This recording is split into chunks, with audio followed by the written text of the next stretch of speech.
Eu amo essa música.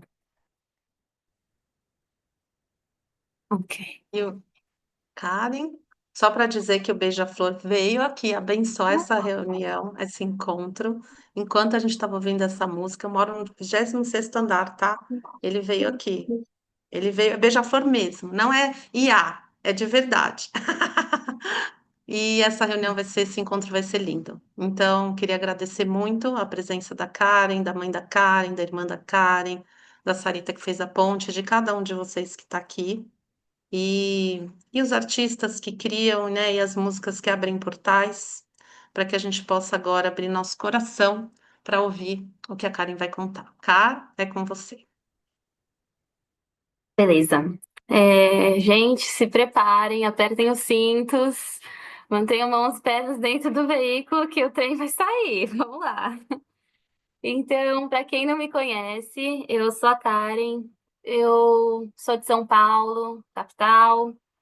Eu tenho 24 anos. Quando eu estava treinando, eu falei que eu tinha 25, eu errei, mas eu tenho 24 anos. Bom, eu sou de São Paulo, eu sempre estudei numa escola judaica, tanto no fundamental quanto no ensino médio. E quando eu terminei a escola, eu fui para a faculdade. Eu fui estudar na Unesp Botucatu, biologia e licenciatura e bacharel. Sempre quis ser professora e ainda quero, um dia isso vai acontecer. Vai demorar um pouco, mas vai acontecer.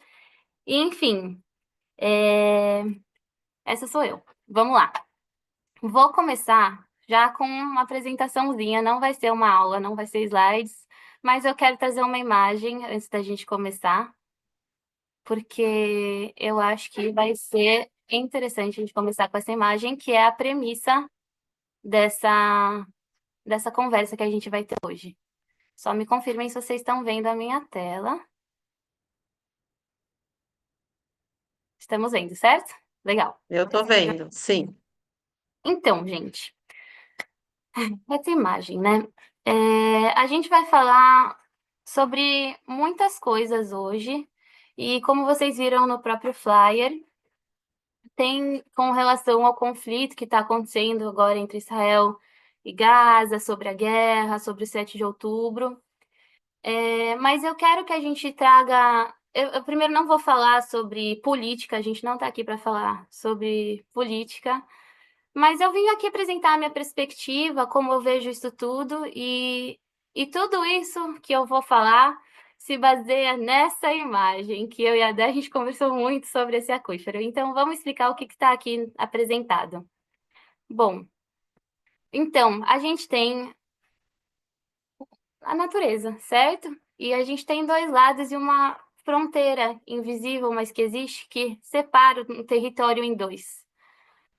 Toda a discussão vai envolver a ideia de que a natureza não conhece fronteiras. Então, aqui, por mais que sobre a Terra a gente tenha delimitado um limite que separa dois lados de um território, a gente vê que por baixo o aquífero existe entre essas duas partes de um mesmo todo. E, e essa é a essência do negócio. O aquífero, isso é um estudo de caso, na verdade, baseado em fatos reais. Ele é um aquífero que existe, certo? Entre Israel e Gaza. E, e ele não respeita essas fronteiras, porque a natureza não conhece esse conceito. Então, por mais que a gente tente dividir algumas coisas, tem coisas que estão inerentemente conectadas. Então, se a gente começar a enxergar as coisas como conectadas, de repente a gente consegue encontrar jeitos para lidar com elas que sejam mais saudáveis, mais sustentáveis para ambos os lados. Então, a ideia aqui é que a natureza mostra que a divisão não necessariamente existe como a gente estabelece, e que às vezes é interessante a gente considerar o elemento natural para repensar os nossos problemas e abordá-los de outra forma. Então, essa é a nossa premissa: a natureza não conhece fronteiras, e a partir disso a gente vai começar a conversar. Antes de mais nada, também, para gente, eu não sei como é que estamos aqui com relação à geografia, mas eu atualmente estudo biologia e geografia e eu acho muito importante. Como é que eu dou ESC? Aqui. Acho muito importante a gente se localizar no tempo e espaço. Então, eu fiz um mapinha pra gente, que está aqui, pra gente se localizar e saber o que que tá acontecendo, tá? Então, isso é Israel, tá? As fronteiras não estão 100% certinhas, Peraí que mas... não apareceu, Ah, Karen. Tá o antigo ainda. Eu acho que você tem que peraí. desligar e dar o share de É, novo. foi... Nossa, gente, que erro comum. Não, isso é normal. Pronto, agora sim. Foi? Foi, Beleza. tá. Isso aqui que vocês estão vendo no mapa é Israel e outros países árabes vizinhos. Aqui a gente tem a Jordânia, aqui a gente tem o Egito, a gente tem Gaza aqui. Pô, aqui é a Cisjordânia, enfim, para cima tem o Líbano, a Síria, enfim, muitos vizinhos árabes. Isso aqui é Israel e boa parte da história vai acontecer aqui dentro. Então, só para a gente saber mais ou menos onde a gente está localizado no globo, e só para dar um zoom out, essa aqui é a Europa, a África, a Ásia. Então, Israel está no encontro dessas três grandes placas tectônicas, só para a gente entender que é realmente uma mistura aqui de elementos. Mas vamos lá. Como eu bem falei antes, eu vou parar o stop share, que é da que a gente se veja. Como eu falei antes, eu estudava na universidade, na Unesp Botucatu, e eu estudava biologia lá. E aí, no meio da minha graduação, no meu segundo ano de estudos em biologia, eu decidi fazer um intercâmbio para Israel. Tudo começou como um mero intercâmbio. E hoje eu estou morando aqui. Mas vamos lá. Começou como um intercâmbio e para as pessoas da comunidade judaica também, para quem não é da comunidade judaica, existem muitas oportunidades para vir conhecer Israel e fazer parte de algum programa aqui dentro. Então, tem muitos programas com startup, com educação em escolas e tá. E eu sempre achei muito bonitinho isso tudo, mas não me identificava com nenhum desses programas, até que eu achei um programa que eu fiquei extremamente curiosa, e ele vai ser o nosso primeiro capítulo da história. Então, eu vou apresentar de novo aqui para vocês. Apareceu o mapa. Ah, O agora você vai mapa? entrar. Ah, Não, agora tá o aquífero. legal. Tá Então, aí. esse é o primeiro capítulo da história. O Instituto Aravá de Ciências Ambientais, outono de 2019. É... Bom, por que que eu fui para esse lugar, né? E onde que é esse lugar? Eu vou ter que mostrar o mapa também. Espera aí. Aqui. Gente, Instituto Aravá de Estudos Ambientais é localizado no mais sul do sul do sul do sul de Israel, tá? Vou dar o zoom out de novo. Essa aqui é a pontinha, o pé da A gente bailarina não de tá Israel. vendo. Tem que dar Não o tá share. vendo? Acho que Ih, vocês não deu share. pera. Dá o share. Isso, agora entrou. Foi? Tá. Então, vamos de Mas novo. não, mas a gente só tá vendo. Ah, agora sim. Sim, sim. Esse é o Israel. É tipo um pé de uma bailarina, a gente brinca. Então, lá na ponta do pé da bailarina, tem o Kibbutz Kturá. Kibbutz, para quem não sabe, é um tipo de comunidade que existe em Israel, com fundamentos mais socialistas. É uma comunidade fechada que tem o ponto de ser autossustentável de alguma forma. Enfim, é um assentamento, de certa forma. Todo kibbutz tem suas principais atividades econômicas. No caso do kibbutz Keturah, são tâmaras e painéis solares. Tudo isso aqui azul é uma fazenda solar. Eles conseguem prover energia solar para muita gente aqui em Israel. Eles são referência nessa área. E não à toa que o Instituto Aravad de Estudos Ambientais está lá dentro desse kibbutz. Então, vou parar de compartilhar. Ok. Então, qual que é a ideia, né? Qual que era a ideia do Instituto Aravá? Como eu apresentei para vocês na primeira foto, foi de lá que eu tirei essa ideia de a natureza não conhece fronteiras. É um projeto de intercâmbio que você vem ficar 6 meses, ou como estagiário, ou como estudante de cursos de ciências ambientais, em parceria com uma faculdade. E eles convidam sempre 30% de pessoas israelenses, 30% de palestinos de todo lugar do mundo, da Cisjordânia, de Israel, de Gaza, da Jordânia, putz, sei lá, do Marrocos. Tem de tudo que é canto, assim, palestino está em todo lugar. Então, eles trazem palestinos de muitos países diferentes. E 30% de internacionais. Eu, no caso, era brasileira, a única latina lá no programa, fui. E a ideia é que a gente vá estudar sobre questões e assuntos ambientais, mas também fale muito e trabalhe a ideia do conflito entre Israel e Palestina. Então, sobre essa perspectiva de que a natureza não conhece fronteiras, e se tem um problema de um lado, ele vai chegar do outro. Então, por que que a gente não fala sobre paz por meio de uma cooperação interfronteirística, transboundary, não sei como fala, interfronteiras, uma colaboração em prol de uma sustentabilidade, faz a natureza se tornar uma ferramenta e um motivo para uma colaboração e, quem sabe, atingir algum tipo de paz. Essa é a ideia do Instituto Aravá.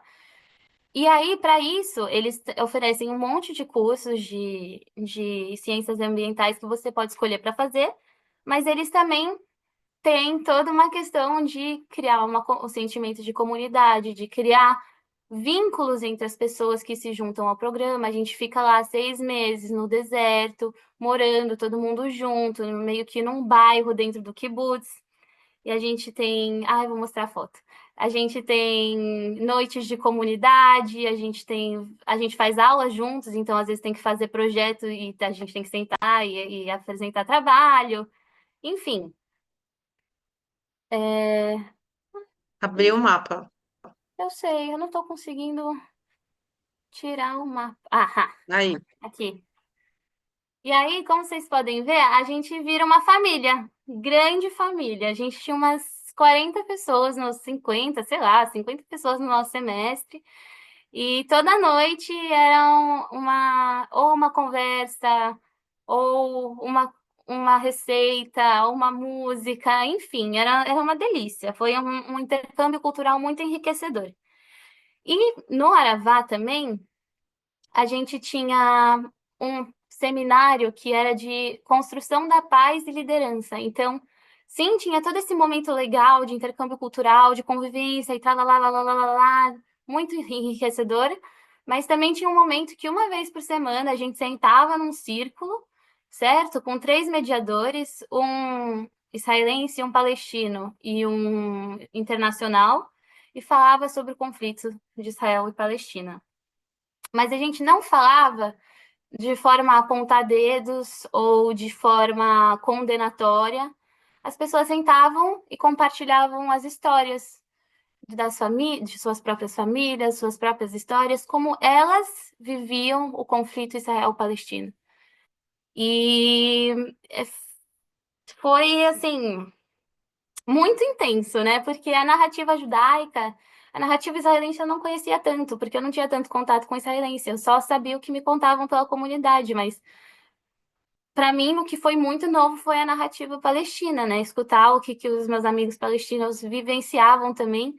E, enfim, eram vivências muito, muito intensas, por isso que também tinham momentos de ficar mais introvertido, de ficar mais cada um na sua, cada um vai passear pro deserto, eu aprendi a fazer isso aqui lá, entendeu? Cada um que quando precisava de um momento de silêncio para digerir, ficava no seu próprio espaço. E, ai, calma, gente, spoiler. Vocês estão vendo a minha tela? Não, né? Não, só Legal. você. Você já tá. Tá. Voltou. E aí, esse ambiente que era o Instituto Aravá, eu fiz uma matéria que eu escolhi chamada Mediação Ambiental. E eu escolhi, na verdade, sinceramente, pela questão do ambiental, né? Porque era a minha área, porque eu sempre me interessei, sempre fui meio politizada na área ambiental. Falei, ah, gente, pronto, é isso. Vou aprender a mediar conflitos ambientais. E realmente, o curso teve um pouco sobre isso, mas a gente partiu da ideia do que é mediação, o que é resolução de conflitos E, enfim, aprendi muita coisa sobre isso, mas surgiu a pergunta, né? Porra, por que que é tão difícil resolver conflitos?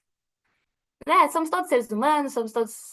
Conseguimos falar, conseguimos estar em conflito, então conseguimos sair de um conflito, teoricamente.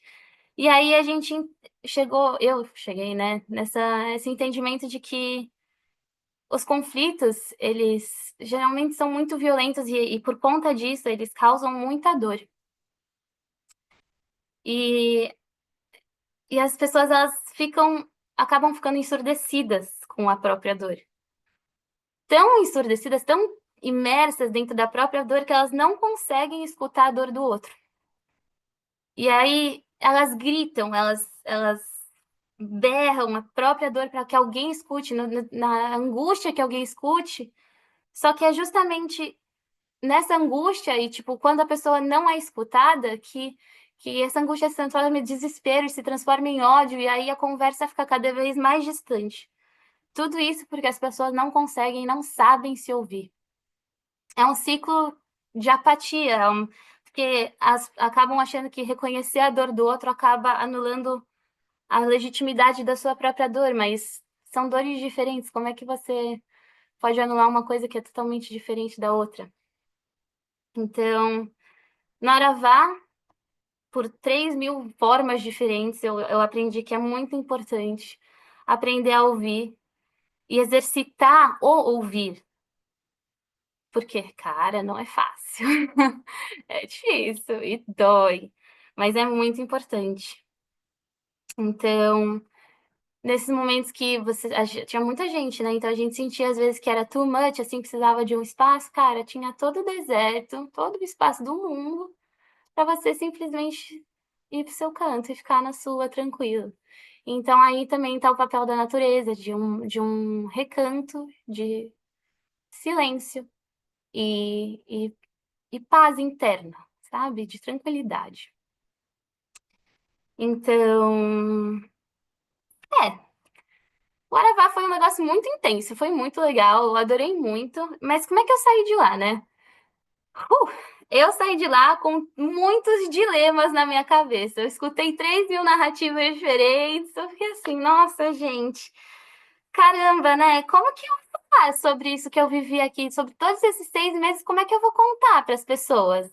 Porque toda a narrativa nova do povo palestino já, que eu acabei me conectando por causa dos meus amigos e todos os vínculos que eu criei, toda essa novidade, eu precisava falar com as pessoas, tipo, cara, você sabia disso? Mas, por outro lado, como que eu poderia também não deixar de falar da realidade israelense e do problema do terrorismo e do Hamas e das atrocidades por todos os lados? Enfim, eu saí de lá muito bagunçada, com muita coisa na cabeça. E aí, sei lá, sabe quando você vai fazer um story no Insta para falar de algum assunto ou tipo apresentar uma perspectiva que você acha que vai agregar nesse post que você está fazendo? Qualquer momentinho que eu ia tentar compartilhar um pouco com o mundo do que eu escutei, nem necessariamente ser uma opinião minha, mas eu compartilhar uma visão que me veio, cara, eu era atacada. Recebi aí no direct um monte de coisa e. Enfim, não é fácil, né? As pessoas nem sempre estão prontas e preparadas para ouvir. E até hoje eu realmente não sei muito como falar do conflito em si, justamente por causa disso, porque você nunca sabe como as pessoas vão reagir. E por mais que você venha na melhor das intenções de comunicar e de trocar ideia e de ouvir, você nunca sabe o que o outro lado vai estar lá fazendo. Então, isso foi uma das coisas que eu aprendi no Aravá. Outra coisa que eu aprendi no Aravá foi a área de mudanças climáticas, porque eu nunca tinha estudado isso a fundo, e lá, sendo um Instituto de Ciências Ambientais, eu conheci essa área. Eu falei assim, nossa, gente, caramba, o mundo tá entrando em crise climática, e agora, né? Como é que eu vou ensinar as crianças sobre educação ambiental se não vai ter ambiente? E aí, eu entrei numa crise ambiental junto com o mundo, e eu falei, bom, eu acho que eu tenho que mudar um pouco o meu rumo agora para desenvolver soluções ambientais para os nossos problemas atuais, para depois ensinar as pessoas sobre essas soluções. E foi por isso que eu decidi que eu ia mudar a minha graduação. Então, eu voltei para o Brasil e voltei na pandemia. Foi um caos, não tinha perspectiva de quando ia acabar a pandemia. Todo mundo aqui sabe como o caos que foi a pandemia. E aí eu pensando, o que que eu faço? Eu espero aqui, eu tendo aula de biologia laboratório pelo computador, eu tava assim, gente, eu não tô aprendendo nada. E aí foi, quer saber, vou voltar para Israel. Porque em Israel eu tinha uma graduação que mesclava biologia, que sempre vai ser a minha base, meu coração, natureza, biologia, e geografia e desenvolvimento sustentável, uma graduação que faz os dois. Eu falei, é isso que eu quero. Então, eu decidi fazer aliá, que em hebraico significa subir, que é um termo usado pela comunidade judaica, ou enfim, por Israel também, para judeus que moram fora de Israel poderem tirar a cidadania israelense. Então, é um direito que todo judeu tem, que ele pode fazer, é um privilégio que tem de fazer imigração, e, e eu fiz isso. Então, e fiz para vir estudar. E aí, enfim, né, gente? Uma jornada, mudar de país, sair do Brasil, vir para cá, para Israel. Tudo bem, desafios de mudar de país a gente tem, mas eu tinha que aprender hebraico, porque a minha graduação aqui é em hebraico, e o meu hebraico era muito basic, era tipo de escola judaica, assim, uma boa base, mas não era um hebraico acadêmico que eu precisava para passar na prova da faculdade para poder ser aceita. Então, eu estabeleci para mim mesma que eu tinha um ano para pegar o hebraico, estudar em todos os cursos de hebraico que o país proporciona para os imigrantes, torrar o hebraico, aprender bem, bem, bem para passar na prova da faculdade e já começar no ano que vem, porque eu queria continuar e terminar minha faculdade. Não queria demorar muito tempo para terminar esse processo. E aí, nesse um ano que eu estava estudando hebraico e trabalhando em Tel Aviv, aconteceu. Vou fazer o screen share, espero que dê certo. Aconteceu o segundo capítulo, que é a convocação para o exército. Para quem não sabe, o exército, o serviço militar aqui em Israel é obrigatório. E, e eu sabia disso, né? Quando eu vim, porque eu estava na Aravá, eu falei com um monte de gente sobre isso, não é novidade, você vê um monte de soldado na rua andando. Só que, o que que foi o negócio? Quando eu fiz aliar, quando eu tirei a cidadania, eu esperei ter 21 anos, que já é depois da idade de tirar, de ser convocado para o exército, para não precisar fazer isso. Eu esperei ter 21 anos para não correr esse risco. Falei com gente e eu tinha entendido que não tinha esse risco, mas aparentemente ele existia. Claro que ele existia. Porque eu estava aqui durante a idade do alistamento por mais de um ano, então eles consideraram que eu sim poderia ser convocada e fui convocada. E aí, gente, eu entrei numa nova crise, que é tipo assim, cara, como é que eu vou servir o exército israelense depois de ter feito um monte de amizade com os meus amigos palestinos, depois de entender que não acho que esse é o caminho para mim, entendeu? Eu fico assim, é agora. E, e aí eu fiquei desesperada. Eu falei assim, gente, como é que eu vou? Não tem como fugir do exército. Se fosse fácil, as pessoas fariam isso, porque todo mundo tem que fazer aqui, entendeu? E aí eu fui investigar sobre como tirar isenção, como conseguir isenção do exército. E aí tem três jeitos possíveis. Ou é físico, alguma incapacidade física que te impede de servir o exército, tipo, faltar algum membro, sei lá, alguma coisa, condição física que não te permite. Não é o meu caso. Ou alguma questão mental, se alguma deficiência também que você não consegue performar no exército, e aí você precisa de diagnóstico médico, psiquiátrico, psicológico, psiquitudo. Eu também não tinha. E aí o terceiro jeito era pela via moral. Ou seja, você não consegue servir o exército porque é contra os seus princípios e contra os seus valores. Eu falei, ótimo, né? É isso, galera. Não tem, é exatamente isso. E aí eu comecei a ler a respeito e tal, e aí eu comecei a estudar o assunto sobre como fazer, casos de pessoas que fizeram por isso, cara, também não é fácil, porque se fosse fácil as pessoas, não todas, mas algumas pessoas, muitas fariam, entendeu?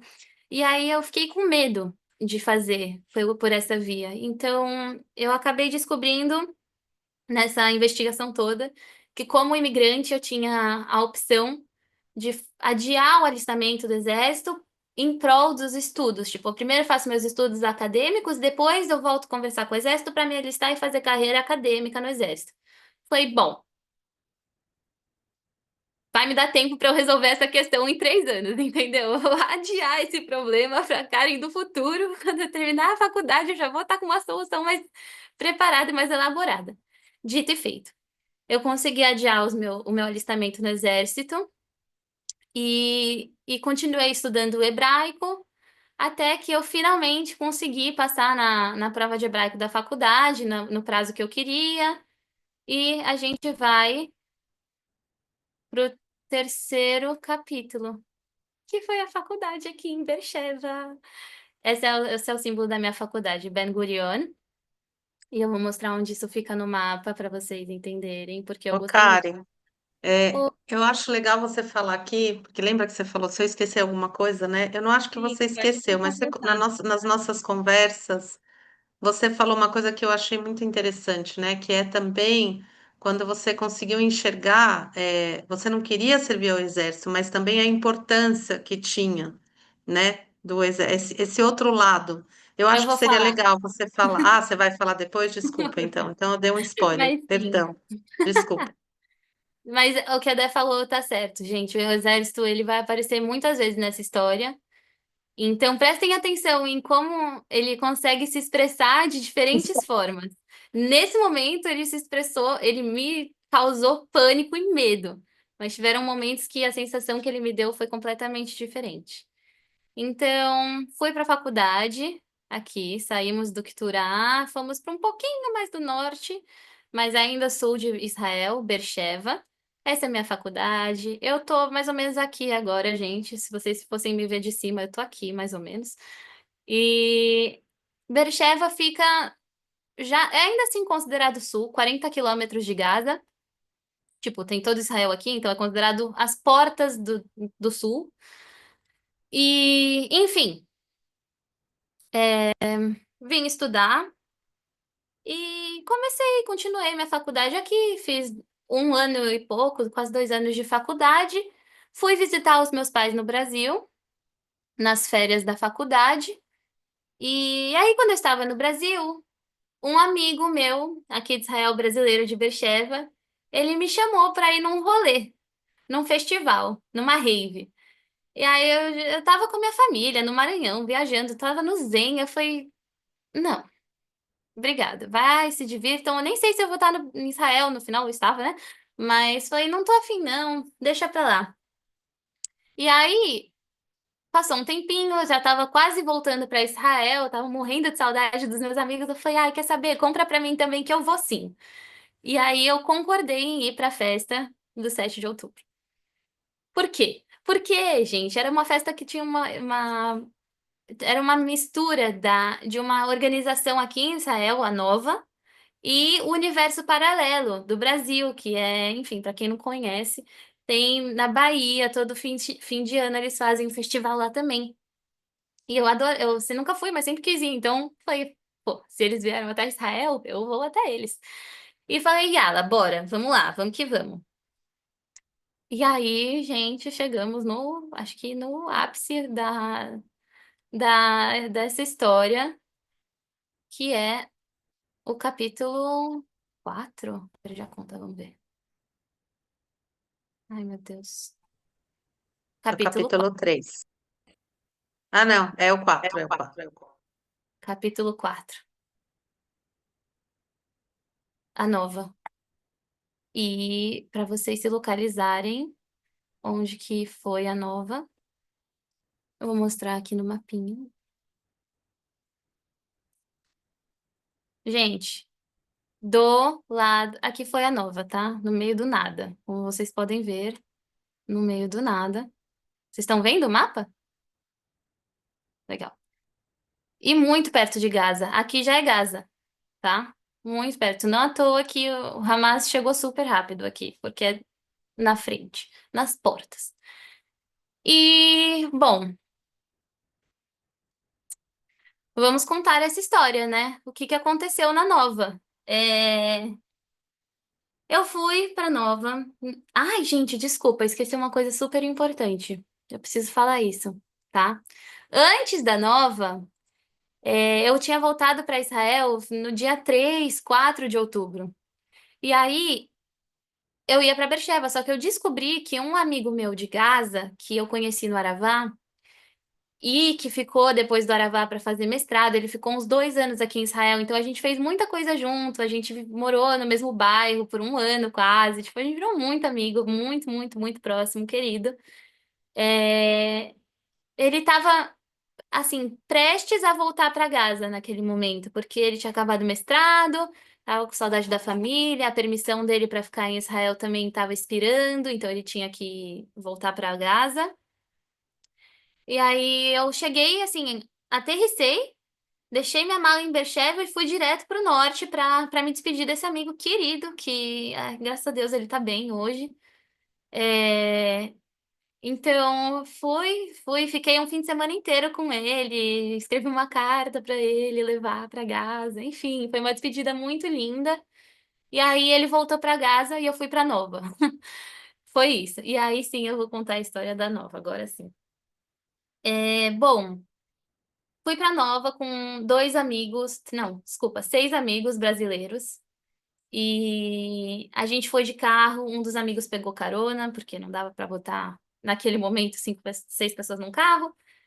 E a gente chegou na festa, eram umas 11 da noite, 10 da noite. A ideia é que começava no dia 6 e ia até às 5 horas do dia seguinte, do dia 7 de outubro. É uma rave, né? Então você leva barraca, dorme se você quiser, ou não dorme se você não quiser, mas aproveita, tem um monte de palcos, tem show, tem música, tem gente, tem de tudo. E, e aí a gente foi, chegou lá, estacionou o carro no meio do nada, né? Porque era o deserto, então a gente só botou o carro lá, parou, entrou na festa, montou nossa barraquinha, foi aproveitar. E é isso, festa é festa, né? Cada um vai pro seu canto, tipo, tem a barraquinha que é o ponto de encontro para caso alguém queira se encontrar, mas ninguém com telefone, ninguém com nada, tá no rolê e tal. É, Eu tava com esse meu amigo, eram já umas 6 da manhã, a festa tava ótima, tava incrível. Eu realmente, até hoje eu lembro da festa em si, tipo, a parte que foi festa, com memórias muito boas. É, Até que 6 da manhã eu comecei a ficar com um pouco de frio, porque é a hora mais fria no deserto, 6 da manhã. Aí eu falei, vamos beber uma água? Beber uma água, botar um casaco, dar uma descansada e tal. 6 da manhã. Ele falou, bora. A gente foi. E eu gosto de contar essa história com milagres. Então, já vou te dar o primeiro milagre dessa história, que foi quando a gente chegou na barraca. Todos os 6 amigos brasileiros estavam na barraca. Estatisticamente falando, a chance disso acontecer é muito baixa, porque são brasileiros numa festa. Por que que eles estariam na barraca, entendeu? Mas estavam lá. E, e aí a gente começou a conversar. Entrei na barraca para beber uma água, para botar uma roupa mais quentinha. E aí eu falando com uma amiga, eu escutei um som, um boom, assim, meio estranho. Aí eu olhei assim pra minha amiga e falei, viu, você escutou isso? Ela falou, escutou o quê? Aí eu nem expliquei pra ela. Falei, cara, eu preciso olhar pra fora agora, eu preciso olhar pro horizonte. Aí eu fui sair da barraca. Olhei num ponto que eu senti que veio o som, mas estava com música e tal. Eu só olhei para um ponto. Daquele ponto no horizonte, começaram a sair centenas de centenas de centenas de mísseis. E aí eu olhei para aquilo e falei, cara, todo o álcool que eu tinha bebido sumiu nesse momento, né? A adrenalina veio, deu um tapa na cabeça e falou: Bom dia, princesa, vamos acordar que tá tendo ataque de míssil. Aí eu olhei assim, eu olhei pros meus amigos, eles não estavam entendendo nada. Eles, o que que é isso? Fogo de artifício? Eu falei, gente, não. Às 6 da manhã são mísseis. E aí começou, a música parou. Começou, não tinha sirene lá, que a gente tava no meio do nada. Então, começou no alto-falante da festa, alerta vermelho. Isso não é um treinamento, procurem um lugar seguro, tá tendo ataque de mísseis. E não tinha bunker lá, não tinha coisa antibomba também. A gente tava no meio do nada. Aí os meus amigos estavam atordoados, eu falei, gente, eu preciso tomar ação, né? Então, Eu peguei todas as coisas que estavam em volta da nossa barraca, joguei tudo pra dentro da barraca, fechei o zíper, levantei as estacas da barraca e falei, galera, todo mundo segura nessa barraca. A gente vai andar em fila em direção ao carro. Não quero que ninguém solte a barraca, porque perder alguém nesse caos era a coisa mais fácil do mundo, né? E aí a gente começou a andar em direção ao estacionamento. Estacionamento, né? Ao deserto com 2.000 carros parados. E E aí, nesse caminho, a gente viu de tudo. A gente viu pessoas dormindo, viu pessoas andando, tipo, na boa, assim, só mísseis, vai passar. Pessoas entrando em pânico, porque é assustador, desesperado, gente que pode ter sido traumatizado de outros rolês, sei lá. Tinha de tudo. Nunca vou esquecer. Uma menina, assim, gritando, horrorizada, e uma amiga veio acolhê-la. Muito assustador. Mas eu, assim, mantendo a calma. Teve até uma segurança, assim, uma mulher da segurança que tava lá. Eu falei, moça, o que que você recomenda fazer nessas horas? Eu falei, olha, faz o que você achar certo. Se você quiser ir para um abrigo antibomba aqui na estrada, vai. Se você quiser esperar aqui deitando no chão, espera. Se quiser ir para casa, vai. Eu falei, ok, muito obrigada pela, pelo leque de opções. É... E aí eu falei, bom, gente, vamos pro carro e aí a gente decide. Continuamos na direção do estacionamento. E aí o Yehuda, que é um dos meus amigos, que é o dono do carro, ele começou a ir para a direita. E eu falei, Yehuda, espera. Eu acho que o carro tá para esquerda. Gente, eu não sabia nem que carro era, tá? Eu sou péssima com modelo de carro, placa, não sei nada. Mas eu falei, eu acho que tá para esquerda. Aí ele falou, tá bom, então vamos para esquerda. A gente foi e aconteceu o segundo milagre. Em menos de 5 minutos, a gente achou o nosso carro num deserto com mais de 2.000 carros estacionados. Segundo milagre. Porque teve muita gente que ficou procurando o carro e acabou ficando preso lá porque não deu tempo de sair. Então a gente teve muita sorte. E aí a gente, enfim, chegou no carro, botou todas as coisas e se olhou e falou assim: ok, agora. Minha amiga, ela falou: olha, eu tenho filhos em Beersheba e eu tenho certeza que eles estão bem assustados com os alarmes. Se a gente puder ir para casa, eu acho melhor. Falamos: ok, então vamos para Beersheba. Entramos 6 pessoas no carro, ensardinhamos e começamos a pegar a estrada. No momento que eu entrei no carro, eu não sou religiosa, mas eu sou, assim, judia e eu gosto muito da espiritualidade do judaísmo. E existe uma reza em hebraico que é a reza dos caminhos, ou a reza das viagens. É um textinho que pede a Deus para você fazer o seu caminho em paz, em segurança, pede que Ele proteja você pelo seu caminho e que de todas as coisas más que podem acontecer, você esteja protegida para voltar para casa ou para chegar no seu destino. E eu amo essa reza, eu faço toda vez que eu vou pegar um avião, que a mamãe me ensinou. Então, eu entrei no carro e falei, eu preciso fazer essa reza. Aí eu peguei meu celular e comecei a rezar, assim. Não foi uma reza de rap, tipo, desesperada, vai, vai. Não, eu peguei, me concentrei, respirei com a intenção, fui lá e comecei a rezar. Na paz. E aí, entre as rezas, eu falava, galera, a gente tá indo muito bem, continuemos assim, e eu voltava a rezar. E esse fato de eu estar rezando, eu preciso dizer que me protegeu de ver muitas coisas que estavam acontecendo do lado de fora. E estava acontecendo muita coisa na continuação da história, acontece muita coisa que eu não vi, porque eu estava concentrada nessa reza. Então, o meu trauma, ele é muito menor por esse fato. Mas enfim, seguimos viagem. E a partir de agora eu conto uma mistura da minha narrativa com a dos meus amigos, porque cada um viu uma coisa e estava todo mundo no mesmo carro. Eu estava mais focada na reza. Mas os meus amigos dizem que a partir do momento que a gente começou a sair da nova, já estavam ouvindo tiros do Hamas. Porque houve invasão por terra no 7 de outubro, na festa, para aqueles que não sabem. E, enfim, a gente começou a viajar na estrada, carro manual, cara. Meu Deus, meu amigo mandou muito bem. E aí a gente estava numa estrada, assim, a caminho de Bercheva, e tinha uma viatura da polícia, do exército. da Força de Segurança Israelense, eu acho que era o exército, tá? E, e eles, quando a gente tava passando por eles, eles jogaram, tipo, uns pregos enormes, assim, no chão. E quando a gente passou, eu escutei um pneu estourar. Aí eu olhei assim pros meus amigos e falei, gente, estourou nosso pneu? Isso é a gente? Aí eles falaram, não, não, é o carro de trás. Aí eu falei, putz, tadinhos, velho, estourou o pneu dos caras, né? E aí desse carro saíram 5 terroristas armados com metralhadoras do Hamas, um preto e verde aqui em cima, e começaram a atirar. Começaram a atirar na gente, começaram a atirar na polícia, no exército. Era exército. Começaram a atirar, atirar, atirar. Meu amigo pisou no acelerador e a gente seguiu o mais rápido possível para longe dali, porque não tinha como a gente ajudar o exército também, né? Então, esse é o terceiro milagre. O exército ter salvo a gente, porque se eles não estivessem lá, o Hamas ia chegar no nosso carro em 2 minutos. Menos. Enfim, né? O que que eles iam fazer? Pois é, muita sorte.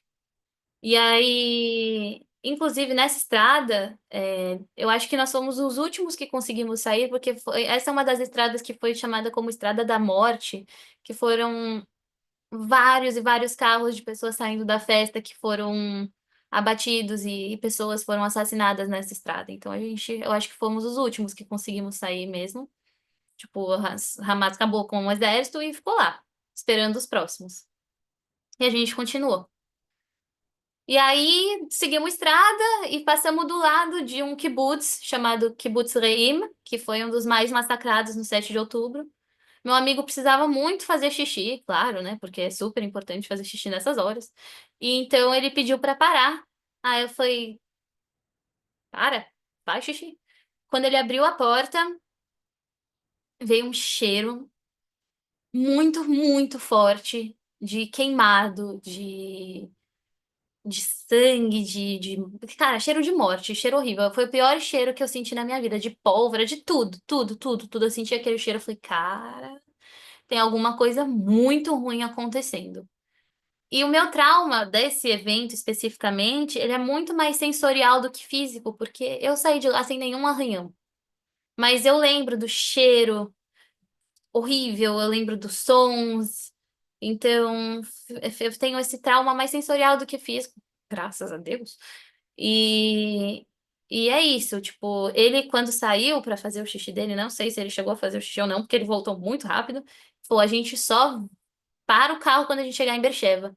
Porque ele viu tudo. Ele viu o terrorista do Hamas entrando do kibbutz, saindo do kibbutz, sequestrando gente, matando gente, entrando de parapente, entrando de moto, saindo de buraco. Ele viu tudo. E, e aí a gente seguiu em frente pra Bercheva. Eu rezando pra um míssil não cair na nossa cabeça, no nosso carro.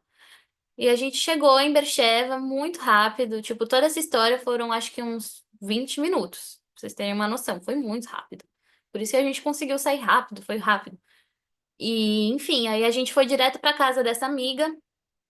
Ficamos com os filhos delas no abrigo antibomba do dia inteiro, porque as sirenes não paravam de tocar. Aí já tinha sirene na cidade, né? Não paravam de tocar. E a gente ficou lá no bunker horas e horas e horas. Saímos de lá umas 4 da tarde. Isso aconteceu, tudo começou às 7 da manhã. E a gente foi pra casa desses dois amigos, porque na minha casa, meus amigos, meus colegas de casa não estavam, eu não tinha bunker em casa. Eu falei, vou ficar com eles, né? A gente passou por um perrengue, vamos ficar junto. E essa foi a história de fuga da Nova. O que nos leva ao capítulo 5, que eu vou compartilhar aqui a fotinha.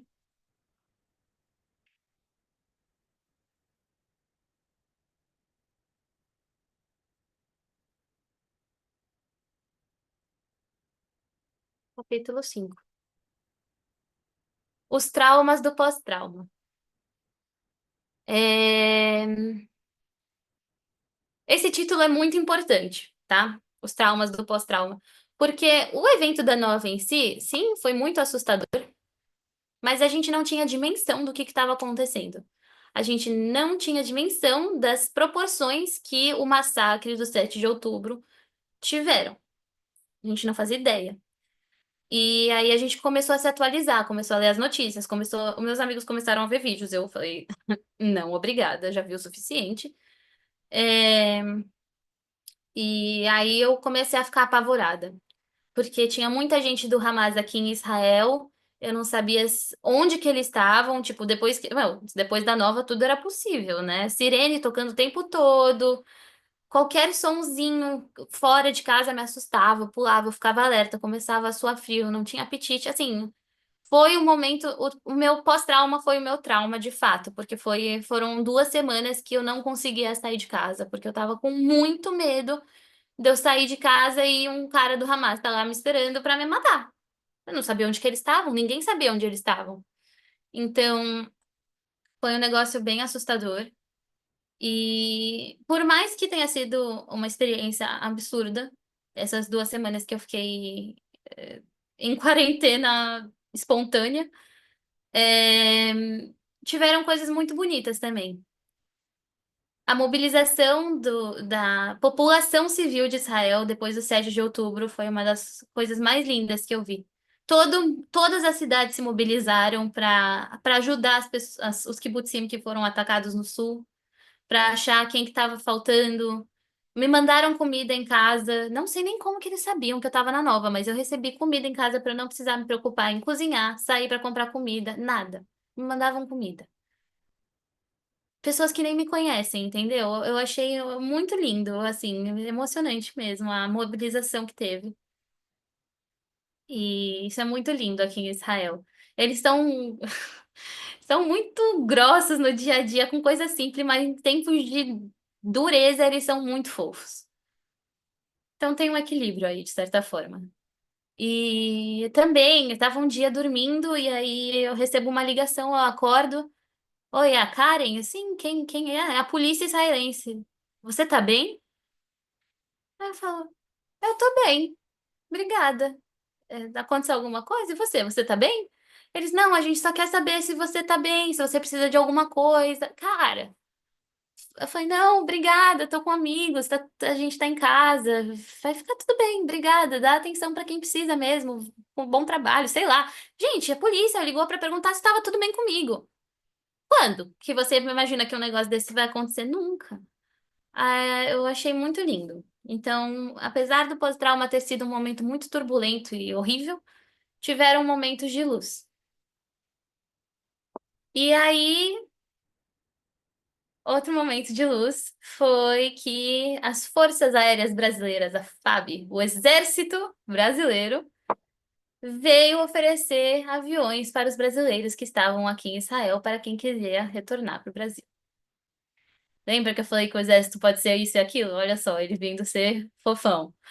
E aí eu falei, cara, eu quero muito estar aqui em Israel, mas eu sinto que para eu continuar aqui eu preciso sair um pouco, porque do jeito que tava não ia, não ia dar.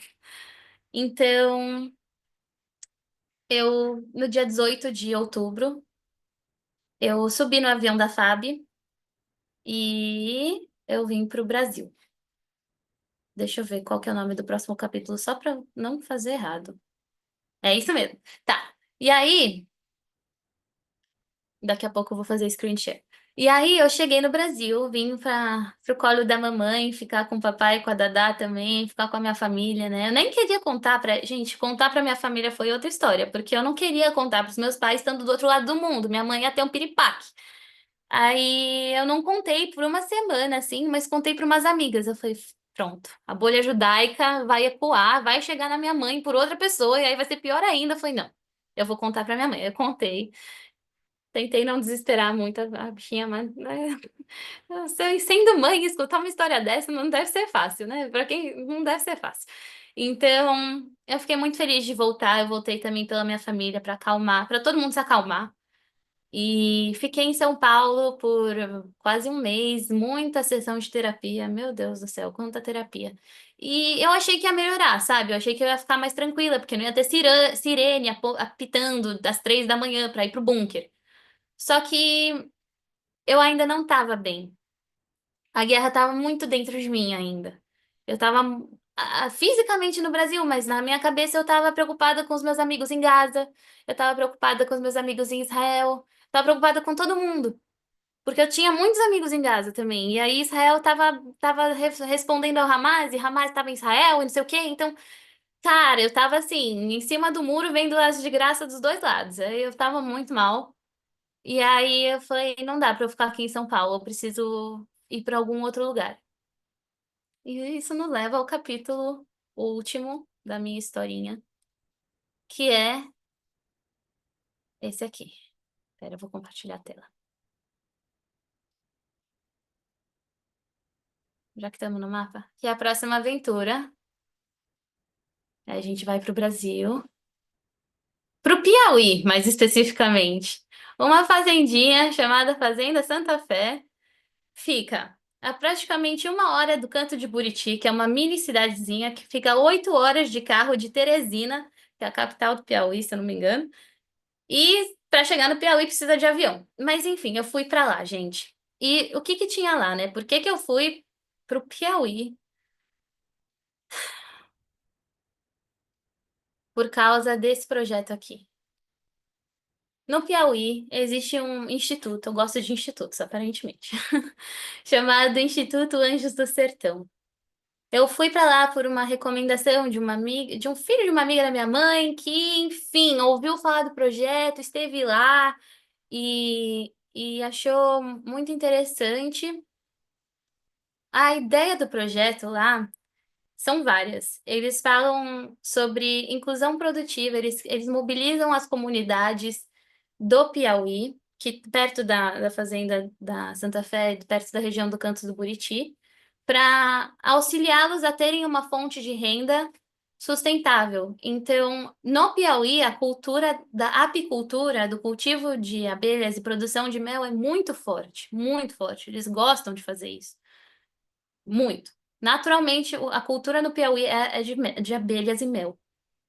Então, esse instituto ele traz essa ideia de auxiliar as comunidades a fazer uma produção de mel rentável e sustentável e colaborativa, e eles trazem profissionais que auxiliam nesse todo esse sistema.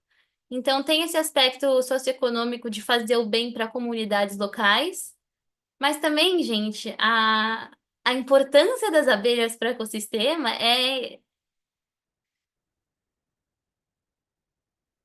infinitamente importante. Tipo, sem as abelhas, nenhum ecossistema sobrevive, porque elas fazem a polinização, elas permitem que o ciclo de vida das plantas e de outros animais, por causa dos frutos, se preserve, se mantenha e continue.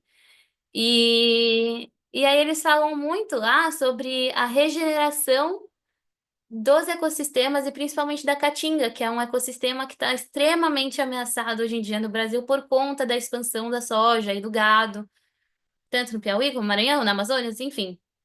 E a caatinga é um ecossistema que está muito vulnerável a essa expansão. Então, eles vêm com esse projeto de regeneração e cura da caatinga e reflorar todo aquele ecossistema. E E eu fui para lá porque eu sentia que eu precisava me desconectar do mundo, me reconectar comigo, me reconectar com a natureza. Eu precisava de tranquilidade. E eu encontrei isso no Piauí, com pessoas que queriam fazer o bem e me receberam muito bem, me acolheram muito bem e me permitiram e me ajudaram a me curar. Então, se eu pudesse, eu ficava no Piauí para sempre. Realmente, sim, eu amei aquele lugar, um projeto lindo. Inclusive, depois eu compartilho com vocês o Instagram deles. Uma galera muito querida. E eu realmente queria ficar lá para sempre. Comecei vários projetos, sistemas agroflorestais, enfim, regeneração minha e da Caatinga. A gente se regenerou junto. E tava tudo bem, até que minha faculdade, aqui de Israel, lembra dela? Lembra que tudo isso começou por causa da faculdade? Veio me chamar e falou assim: ó, tá em guerra, né? Sim, mas a gente tá acostumado com isso. Em dezembro desse mesmo ano, do 7 de outubro, em dezembro de 2023, eles falaram: a gente vai voltar no começo de janeiro, às aulas presenciais. Tá? E aí eu recebi esse e-mail, eu falei, bom, então é isso, né? Muito obrigada, Piauí, eu vou ter que voltar para Israel, porque eu não vou deixar de terminar, eu vou terminar minha faculdade. Porra, eu vou terminar minha faculdade. Com certeza eu vou terminar minha faculdade. Eu quero terminar minha faculdade. Eu quero trabalhar, eu quero mudar o mundo na minha área. Então eu preciso terminar a faculdade. E aí eu falei, beleza, hora de voltar. E cá estou eu, no último semestre da minha faculdade. Graças a Deus, vai acabar. E comecei o mestrado também aqui, já está engatado. E essa é a grande história que eu tinha para contar. Mas, né, você quer falar? Você abriu o Vou esperar microfone. você contar e ver se você esqueceu alguma coisa que eu fala, conta primeiro, aí eu Eu vejo. vim falar da carta.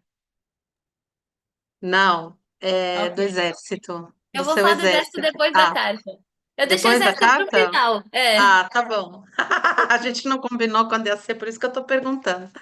tá Tá bom. bom. Mas confia, confia. Beleza. Então, essa é a história. E aí, gente, eu queria trazer só mais duas coisas para vocês, que eu acho que são elementos exclusivos, tá? Nunca compartilhei com ninguém. E eu acho que eles são muito interessantes. No dia 7 de outubro, depois de todo esse Paranauê que foi saída nova, e sobreviver a essa loucura, eu cheguei em casa umas 5 da tarde e eu sentei para escrever. Eu sempre gostei muito de escrever e eu sentei para escrever uma carta e eu vim compartilhá-la com vocês. Porque eu tinha esquecido dela, mas aí falando com a Dé ao longo desse projeto e tal, foi, cara, acho que foi depois que eu assisti o encontro do Beija-Flor da Lu, eu falei, gente, eu tenho uma carta sobre esse evento e eu esqueci de falar pra Dé, foi tipo no final, assim. Aí, enfim, a gente achou super relevante para esse encontro, né? E eu vou compartilhar com vocês. Então, eu vou abrir aqui a carta. Eu não estou vendo vocês, mas eu estou aqui com vocês. E vamos lá. Nossa, eu vou beber um golinho de água antes dessa carta, peraí. Hum. Ok. 7 de outubro de 2023. Hoje, definitivamente, foi o dia mais maluco e assustador da minha vida. Estava em uma festa, rave, shows, com amigos brasileiros perto de Beersheba e curtíamos a noite quando os mísseis começaram e o caos se alastrou. Não quero aqui entrar em nuances de como eu e meus amigos conseguimos escapar. Mas sem eles, eu poderia ter sido mais uma dos que ficaram, foram sequestrados ou tiveram suas cabeças cortadas. Hoje, eu vi a humanidade com outros olhos. E honestamente, não sei o que fazer com isso. Eu não quero ficar reclamando de um conflito que antes via esperança e agora espero a ebulição. A resposta de Israel ao Hamas vai ser ofensiva, e a ela com certeza reagirão os outros países árabes da região. Se não foi o começo de uma nova intifada, então eu ousaria dizer que de uma terceira guerra mundial. Quando pensei em escrever uma carta, porém não sei a quem direcioná-la. Esse conflito Israel-Palestina acontece também dentro de mim, e hoje o senti na pele quase que pela última vez. O Vitor falou algo, muitas coisas hoje, na verdade, um amigo, mas uma delas foi: a tristeza é como uma droga. Cabe a você usá-la e permitir que ela te faça bem ou mal.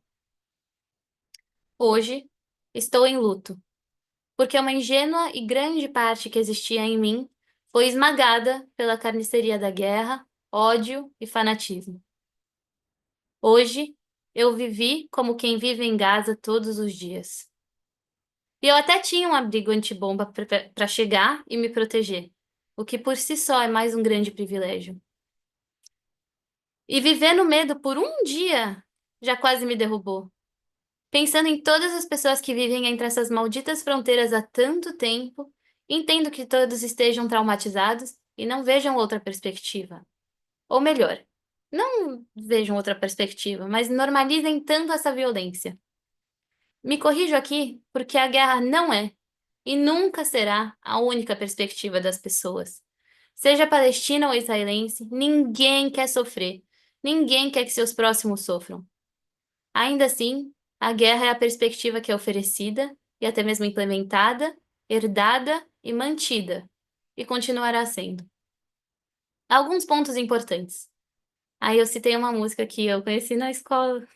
Enfim, muito linda. Vou ler o textinho. Dá para viver, mesmo depois que descobrir que o mundo ficou mal. É só não permitir que a maldade do mundo te pareça normal, para não perder a magia de acreditar na felicidade real e entender que ela mora no caminho e não no final.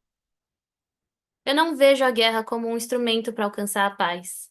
Como humana, eu acredito, eu quero muito continuar acreditando em uma educação pela paz. Coloquei uma citaçãozinha. É possível lutar contra a guerra através do diálogo, da paz e da educação. Malala. E é nesse caminho que eu vejo uma melhor perspectiva. Como vegana, não há nada mais importante para mim que a manutenção e respeito a toda e qualquer forma de vida. Ainda assim, sei que nem todos são veganos. Outra citação. Um não pronunciado com a mais profunda convicção é melhor do que um sim, dito apenas para agradar. Ou pior, para evitar problemas. Gandhi. Pois bem, eu digo não ao militarismo e sempre direi, principalmente depois de hoje. Eu não vou apoiar essa guerra e eu não vou torcer por uma vitória porque eu sei que sairemos todos perdedores. Eu não vou me martirizar porque não só há muitas pessoas numa situação tão ruim ou pior que a minha, como eu também sei que isso não vai me levar a nada. Eu não vou me conformar com a brutalidade e a violência do ser humano porque eu quero e eu escolho acreditar que podemos ser melhores do que isso. Bom, não me parece que há algo em minhas mãos nesse contexto iminente de guerra que eu possa fazer, mas sou grata a Deus por ter me dado mais dias nesse mundo e quero acreditar que por isso há um motivo. De qualquer forma, eu só posso ser quem sou. Uma jovem adulta que se desilude dia após dia com o mundo, mas que sempre sonhará por melhores perspectivas. Porque apoiar o sofrimento de quem quer que seja é errado. E eu posso até morrer amanhã por isso. Mas ao menos minha consciência, coração e integridade estarão sempre buscando a luz e o amor que eu projeto para esse mundo. Só espero que o mínimo, só espero que o mínimo de pessoas sofram e preze pela segurança e paz de todos. Amém. Vou voltar aqui para vocês. Essa foi a cartinha que eu escrevi depois que eu cheguei em casa da Nova. E, gente, o conflito Israel-Palestina e tudo isso, né? Guerra, conflitos em geral são muito complexos, né? É muito difícil falar sobre esse tipo de tema porque hoje em dia o mundo é muito polarizado e as pessoas assumem coisas, ignoram outras, se prendem tanto numa perspectiva só que elas se cegam e ficam surdas para outras. O exército, pronto, né? O exército é o melhor exemplo disso. Porque eu sempre condenei muito o exército, né? Eu sempre falei, ai, que horrível, exército, arma, violência. E sim, tipo, conflitos são sustentados por exércitos, de certa forma, são manutencionados, isso é uma palavra? São mantidos por exércitos. Mas, por outro lado, o exército salvou minha vida muitas vezes. O exército teve essa iniciativa de me trazer de volta para casa e me salvou também quando eu precisava. Então, nada é tão simples, nada é tão 8 ou 80, sabe? Tem sempre um espectro de complexidades que vão além da polaridade e do extremismo que a gente vê hoje em dia nas mídias, nas redes sociais, nas conversas com as pessoas. Então, é, o que que eu aprendi com tudo isso? Bom, muita coisa, né? Porra, difícil abordar tudo. Mas eu entendi que ainda existem muitas questões vivas dentro de mim. O exército é uma delas. E eu acho que é isso, gente. A gente entende que essa situação ela é muito, muito complexa, ela vai além da simples pergunta de que lado você tá. E, e é isso, é um caso multidimensional, com um conflito de narrativas, que eu me expus com tantos ângulos diferentes, então eu realmente não sei, mas tudo bem eu não ter certeza sobre isso, porque não existem certezas absolutas. E é isso. A única certeza que eu tenho nesse mar ou aquífero de incertezas é que a natureza, ela guarda todas as respostas e as curas para qualquer tipo de problema que nós ou não nós, qualquer tipo de problema que apareça. Então, é sobre se reconectar, sobre se conectar com a natureza de volta. E aí eu trago uma última citação que eu aprendi no Instituto do Anjos do Sertão, no Piauí, que é: as raízes mais profundas são as que crescem na escuridão. E, e é isso. That's it. Yes. Deixar aí no ar. Ai, Karen, vamos respirar aqui.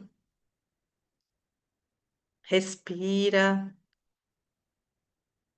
Só tem uma coisa que você não falou do exército. Eu vou falar que você não vai ter mais que pegar o exército porque você estava na nova. É isso que eu ia Verdade, gente, aquela hora. entendi o que É, você estava falando. pelo Só fato de você. Conta, conta. Não, só isso, que no final eu tinha pedido para adiar o alistamento para fazer a minha graduação, né? E, enfim, teoricamente eu deveria estar começando o processo agora de alistamento, mas pelo fato de eu estar na nova, eu consegui isenção. Eles falaram, você não é obrigada a servir, você já passou por coisas demais. Então, no final, tudo se encaixou de alguma forma. É isso, é Vamos verdade, Dai. respirar. Vamos respirar. Eu vou entrar rapidamente, né, um pouquinho com a visão da psicologia positiva nessa história.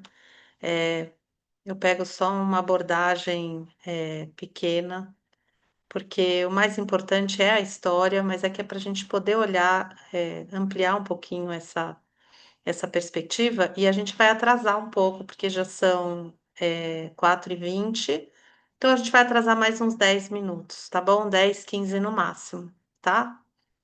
Eh, a gente vai falar um pouquinho para olhar essa história da Karen, né, essa história tão forte, né, que ela conta pra gente, sobre as forças de caráter. A Karen fala muito que tem a sombra, mas que tem a luz também, né? E ela vai contando que mesmo diante dos momentos mais difíceis da história dela, quando ela estava no pós-trauma, né, no trauma do pós-trauma, ainda aconteciam coisas bonitas, né? Como ela receber comida, como as pessoas se ajudarem.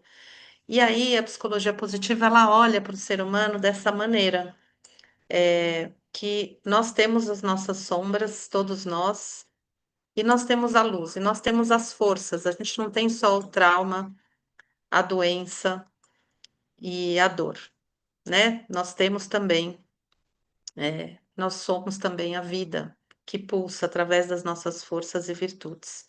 Nós somos também luminosos, com capacidade de sorrir, de abraçar, de perdoar e de amar. E a gente se esquece disso muitas vezes. E quando a gente ouve essa história, e a Karen trouxe isso muito bem, né, na questão das escolhas que a gente faz diante de tanta violência, como é que a gente pode seguir adiante quando a gente vive uma violência desse tamanho?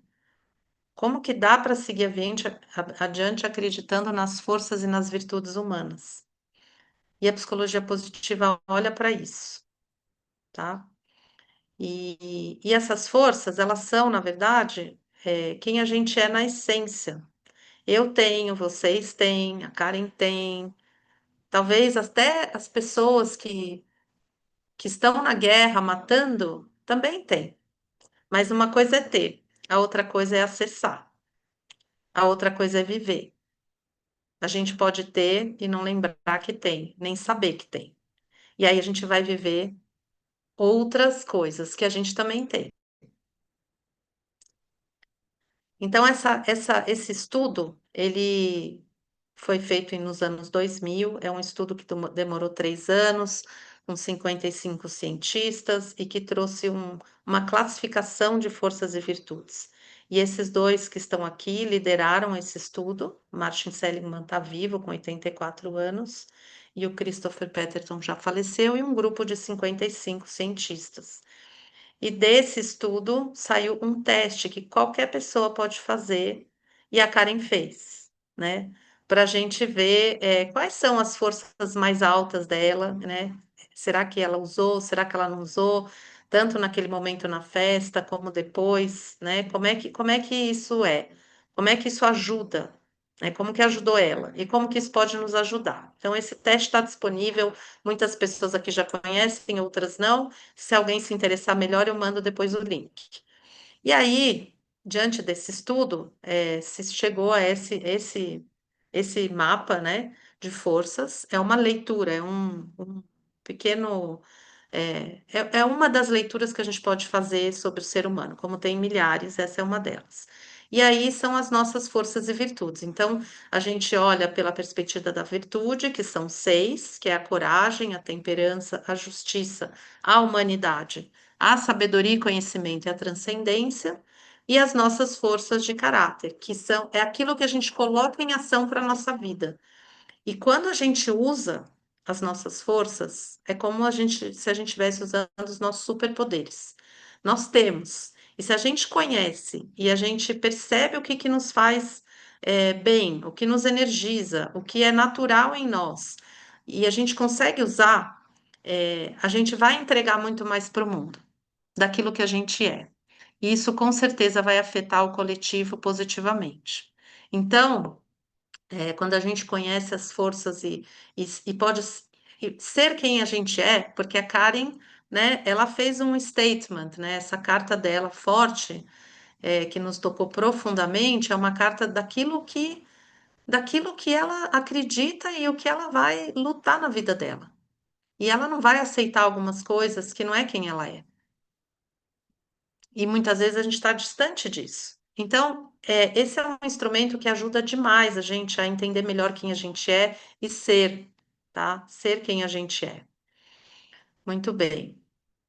Agora, eu queria que vocês arriscassem alguém aqui, né? Alguém, que forças dessas vocês viram na Karen? Quem se arrisca? Quem se arrisca pode abrir o micro. Ops! Ah, olha, ai, acabei dando spoiler. Que Ninguém viu, ninguém forças viu. vocês. Ninguém viu, né? Quem gostaria de arriscar? Que força que vocês veem na Karen? Dessas daqui. Abre o Espiritualidade, microfone e fala. Espiritualidade. Acho que temperança. justiça, A justiça é Coragem. virtude. Peraí, ó. Justiça, coragem, temperança é virtude, tá? Eu queria que vocês falassem dessas branquinhas, que são as forças. Esperança. Ah, entendi. Esperança, perseverança, perseverança. Auto, vitalidade, O quê? Não ouvi. vitalidade, Vitalidade, trabalho em Integridade, equipe, Liderança.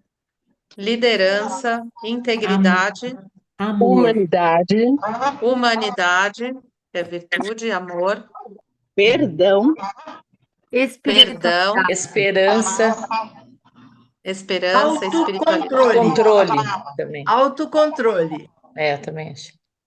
autocontrole. amor ao Parcialidade. aprendizado, amor ao aprendizado, Amor ao aprendizado, Bravura. bravura, Perspectiva. inteligência social, Bondade. Trabalho em equipe, perspectiva, trabalho em equipe, perspectiva, inteligência inteligência social, social, Bom, Karen, você viu que você é uma completa, né? Você É percebeu completa. que Ai, gente. todo mundo viu tudo nela, né? Na Ah, verdade, a Karen tem todas essas forças, como eu, como vocês que estão aqui, tá? Com certeza. Mas ela fez o teste e as forças de assinatura que a gente chama, que são as mais altas, nós escolhemos três para trazer aqui, tá? O Beija-Flor voltou. Nós escolhemos só três. São mais do que três. Eu queria que vocês soubessem que são mais do que três, mas essas estão em primeiro, essas três estão nas primeiras colocações, e a gente quis trazer para vocês, tá?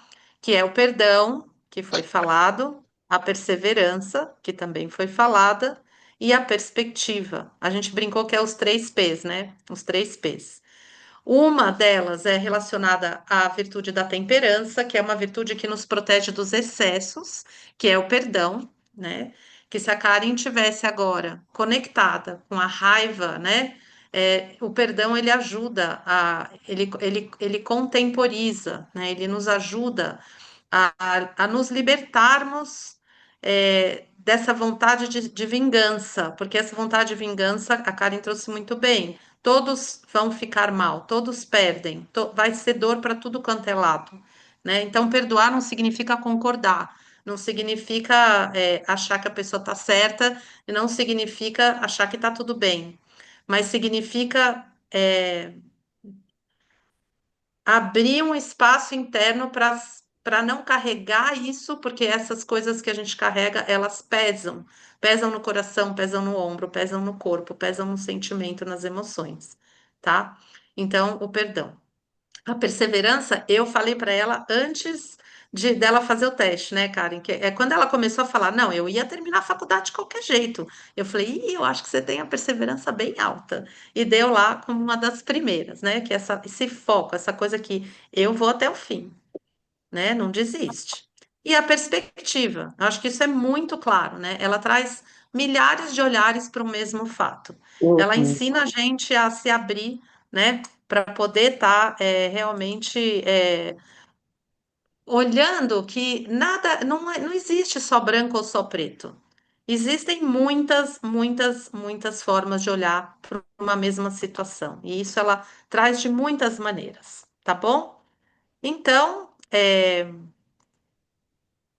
a gente aqui é uma pitadinha de. Ué, estou tentando parar aqui de compartilhar. Pronto.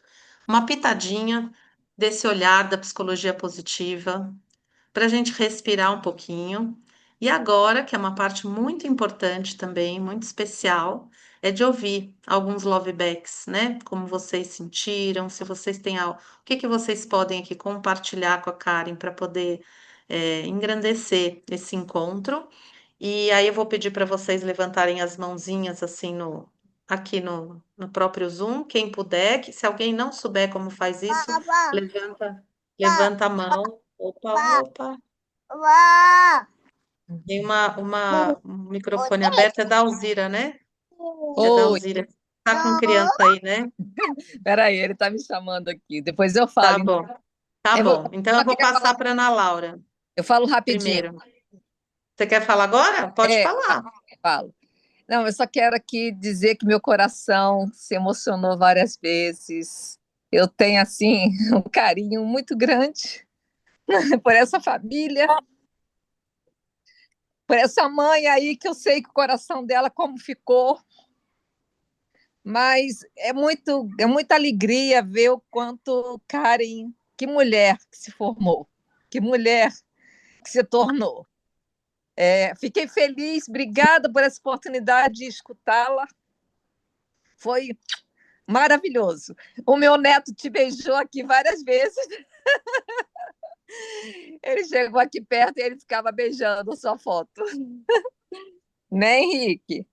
Joga beijo para ela, joga beijo. ai, lindo! Muito amor, Al, muito Obrigada amor por essa por você. oportunidade. Muito obrigada por compartilhar essa história linda e muito obrigada mesmo. Obrigada, sua mãe.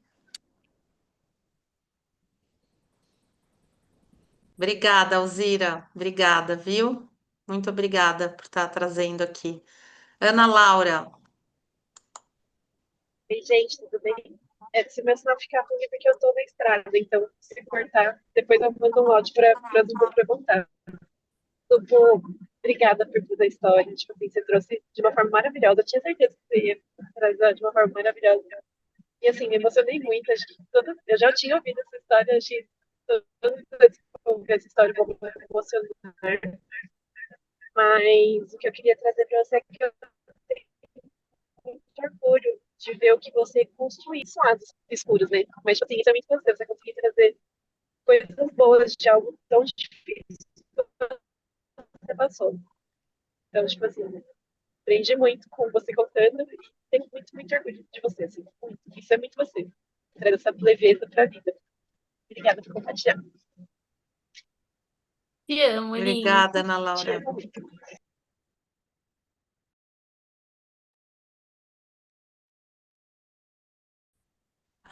Agora é a hora de você receber, né, Karen? Você se deu tanto aqui nessa história. Então, assim, Não, agora se você gente, eu vou quiser, ficar chorando aqui. Isso vai doer pra vocês. se você quiser falar qualquer coisa, você fala, tá?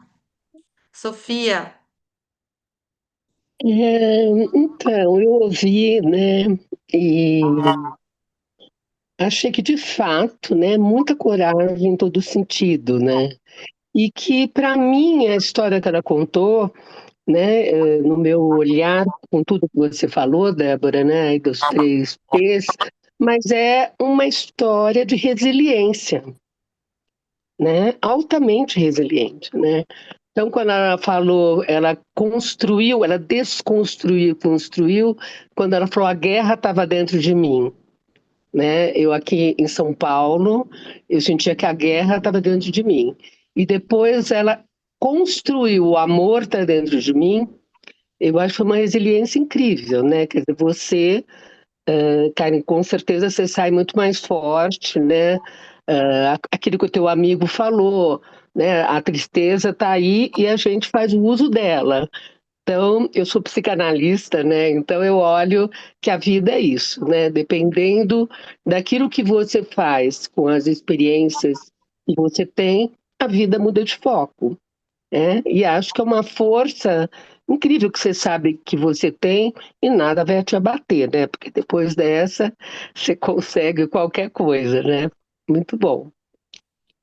Sim, obrigada, com Sofia. certeza. Que Obrigada, delícia quando eu Sofia. ouvi Eu isso. não sabia que eu tinha essa resiliência, a gente descobriu na marra. Mas a gente só descobre depois que acontece. Eu Sim. achei muito interessante sua carta, porque a gente só pode contar depois que a história acontece, né? E aí, quando você lê, você fala, nossa, putz, né? Como é que eu consegui tudo isso, né? Você é altamente resiliente, é uma força sua que te leva para a vida. Hein?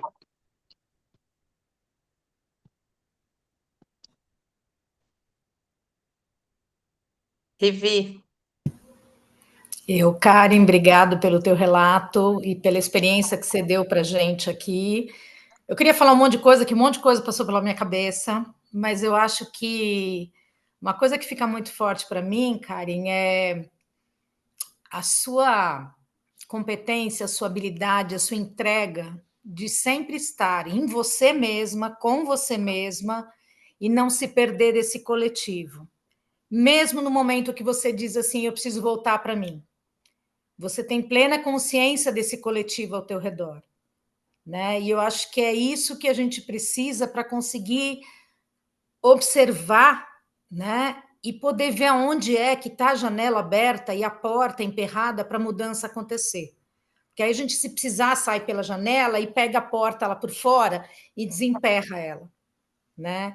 Então, eu acho que fica para mim muito forte essa sua conexão do externo com o interno, o quanto isso dá força para a gente, o quanto isso faz com que a gente possa viver as nossas crises, tê-las naturalmente e saber que elas passam porque a resposta está aqui dentro. E eu acho que isso é uma preciosidade muito grande. Então, mantenha isso ao máximo que você puder na tua vida. Foi por uma experiência muito dolorosa que você foi descobrindo isso, mas isso já estava em você. Como a Débora fala, assim, essas coisas todas já estão na gente, né? Mas pela nossa história na vida, a gente acaba vivenciando com maior intensidade uma coisa ou outra, né? E uma coisa que me tocou muito foi quando você também falou: a tua carta é um presente que você entrega para a gente. Provavelmente foi um presente que você se deu também. E eu fiquei muito tocada, talvez pela minha história, então, também, uma das partes da minha história, que você lembrou da carta quando você assistiu o relato da Lu. E o final da sua carta, para mim, tem uma conexão muito grande com a linguagem da Lu. E eu acho que isso faz você ser parte desse grupo hoje integralmente. Obrigada, querida.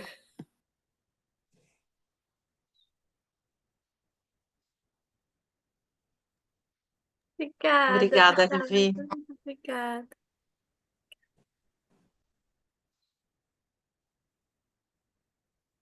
Yael.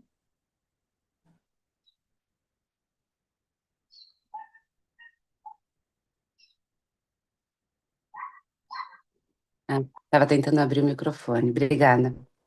Bom, eu não vou poder falar muito e eu sou muito suspeita para falar também. E primeiro eu queria agradecer. Obrigada, filha. Como sou grata, como sou grata, como sou abençoada por você existir. Obrigada. Eu queria dizer que acho que desde o dia que a Karen deu seu primeiro choro, esse mundo já era um mundo melhor, se tornou um mundo melhor. Você faz ele ficar melhor a cada dia. Eu sei que o que você passou não foi fácil, mas eu tenho tanto, mas tanto, tanto amor, tanto orgulho, tanta felicidade de como você lida e lidou com tudo isso, que não cabe em mim. Eu sou muito grata por você existir. Eu te agradeço por tudo que você é. Eu não vou conseguir falar muito para vocês, vocês podem imaginar como é que eu me sinto, mas eu fico muito feliz, cara, que você encontrou este lugar também. Eu estou aqui conhecendo as pessoas e acredito que você pertence. Pelo que eu estou ouvindo, pelo que eu conheço de você. Eu acho que eu te conheço profundamente, filha. E eu só posso dizer uma coisa: muito obrigada por ser você quem você é. Eu te amo muito. Eu te amo, mami. Muito do que eu sou vem de você. Muito. Te amo, filha. Yeah. Obrigada, Yael. Parabéns. Lúcia. Oi. Eu estava ouvindo a história e me deu vontade de desenhar. Eu estava pensando que eu estava desenhando coisas minhas, é óbvio, né? Depois, eu achei que esse desenho é o desenho dessa história. Então, aqui tem uma... Eu posso mandar depois, mas tem tipo uma zona mais fechada, mais densa, que talvez fosse o conflito, né? E aqui atrás eu coloquei o nome, Festival Nova. E ela pode, como ela fez hoje, ela pode sacar ela e as repercussões, né, disso que ela viveu lá estão num ponto de luz central, né? E os raios desse ponto de luz, eles vão dar sempre em folhas, sempre em projetos ligados à natureza. Como também lá estavam muitas folhas, só que tinha uma coisa densa, né, ao redor, mas tinha uma coisa de cuidar do outro e da natureza. Eu creio que tenha sido influência dos mapas que você botou, porque eu achei isso parecido com aqueles mapas, esse desenho, achei parecido com aqueles mapas, né, em que tem concentrações de pessoas num lugar e o resto tudo é deserto. Então, uma pessoa com essa sua idade, com uma vivência tão forte assim, tem tudo para florescer, para dar uma árvore imensa, com muitas flores, muitos frutos para a gente na sociedade. Precisa muito de gente assim. E o seu começou cedo. 24 aninhos. Parabéns a você e a sua mãe. Obrigada pela Obrigada, história. Lúcia querida. Desenho lindo. Por favor, manda assim pra gente depois. Uau, muito obrigada, lindo. Lindo. Vou imprimir e botar na minha parede. Lu, Bom, hoje o príncipe do amor está aqui conosco e a primeira coisa que a Karen fez foi pôr ele para dançar, porque é assim que a música tocou, Heitor levantou para dançar. Tem muitas coisas para falar para Karen, desde os 7 dias após o meu beija-flor, quando ela me presenteou com a voz dela, acolhendo minha narrativa. Mas hoje eu queria falar para ela sobre temperança, que é conseguir misturar esses jarros do passado e do futuro num presente que a Rivi trouxe de uma maneira tão luminosa e que também estão na luz do desenho da Lúcia. Essa temperança de, no período do maior caos, trazer a reza dos caminhos, que aprendeu lá pequenininha com a mãe, e escreveu uma carta para Karen do futuro. Então, passado, futuro e presente unidos como um tempo radiante, e que isso pode ser essa fartura que transcende os mapas, porque nós estamos transcendendo mapas, geografias. E eu acho que hoje aqui a gente vive plenamente o seu aquífero, nas melhores das suas emoções, nos seus sonhos, de uma terra sem fronteiras, porque elas não existem de fato, elas são imaginação humana. E você vê, e você foi se curar com o mel. Então eu acho que a gente saboreia tudo isso aqui. Tem muito ainda para jorrar em transbordo para você, em poemas e em muitas coisas já escritas. Mas hoje é isso. É poder saborear com você a sua temperança na sua própria taça de mel. É isso. ai, ai, estou Ai, suspirando ai. aqui. Cara, muita admiração, muito amor por você, Lu. E assim, a gente nunca se conversou diretamente. Heitor, prazer também conhecê-lo. Muito obrigada pelas suas palavras e é uma honra conhecer você finalmente, ouvir isso de você também. Muito carinho por ti, por vocês dois. Um beijo. Obrigada. Julie, Oi, gente, tudo bem? Cá, muito, muito, muito obrigada por estar nesse mundo, assim, de verdade. Eu acho que é um privilégio tanto a gente estar juntas nessa vida e eu fico muito, muito, muito feliz. É muito lindo ver a maneira com que você conta suas histórias e vê a vida, e realmente você é uma pessoa muito necessária. E sua mãe falou muito bem, falando que você faz diferença no mundo, assim. E acho que toda a forma que você leva a sua vida, você traz isso nas coisas, então é muito lindo. E assim, é realmente tipo emocionante para mim por te conhecer há tanto tempo, ter você na minha vida e não imaginar a minha vida sem você. Então, obrigada por estar aqui, por poder compartilhar a sua história e por viver todas as aventuras que a gente já viveu. E quero você do meu ladinho para sempre. Te amo muito, amiga. Ai, amiga, eu te amo muito também. Nossa, chorei demais. Chorei também. Obrigada, amiga, por tudo. Obrigada a Te amo você, muito. amiga. Te amo também.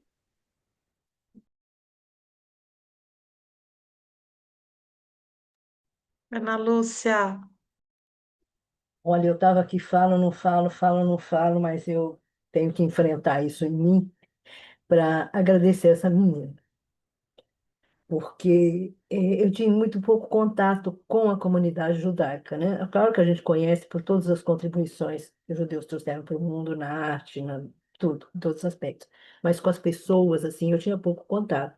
Tive mais contato na dança circular, né? No movimento da dança circular, que a gente conhece as pessoas e as danças maravilhosas que traz para lá. Mas por questões de posicionamento político e tudo mais, a guerra que aconteceu lá está acontecendo dentro do meu coração de uma maneira tão intensa que eu não conseguia mais nem dançar as danças judaicas, nem contar as histórias judaicas, eu sou contadora de história também. Isso está me fazendo, tá me fazendo ainda muito mal, sabe? Como é que a gente pode ter essa guerra interna, participar dessa forma da guerra, assim, tipo, condenando, né? Vamos chamar assim, é, a ponto de não dançar a dança que eu tanto gosto, porque não, sei lá, aquela confusão que dá na cabeça da gente, como racional entra na história. E de repente tem que vir de uma menina como essa lição para acalmar meu coração. Obrigada, Karen. Muito obrigada. que bom que você falou, Ana Lúcia. Fico muito feliz com o seu depoimento. Eu Sei que a Karen também. também fica, né, Sim, Karen? porque esse conflito existe em todo mundo, de certa forma. É, faz parte. É um conflito intenso e é muito difícil lidar com ele. E ele tem seu momento de distanciamento, tem seu momento de negação, tem seu momento de. Tem todos esses momentos, eu super te entendo. E a digestão e o perdão, eles permitem a gente processar todos esses sentimentos com, com calma e com coração. Que bom. A gente tem a Luísa que quer falar e não levantou, não conseguiu levantar a mãozinha. Então, Luísa, por favor, Eu abra também seu não, microfone. Débora. Ai, desculpa, eu não vi. Quem? A Clara. Tá bom. Luísa e Clara e Angelina. Bora lá. Bom, as palavras não vão dar conta, porque tem um nó amarrando a minha garganta e o coração aqui encantado. Eu vou tomar liberdade só de falar duas frases que não são minhas, são de pessoas muito célebres, mas que são o retrato da Karen. Eu vi ela retratada aqui.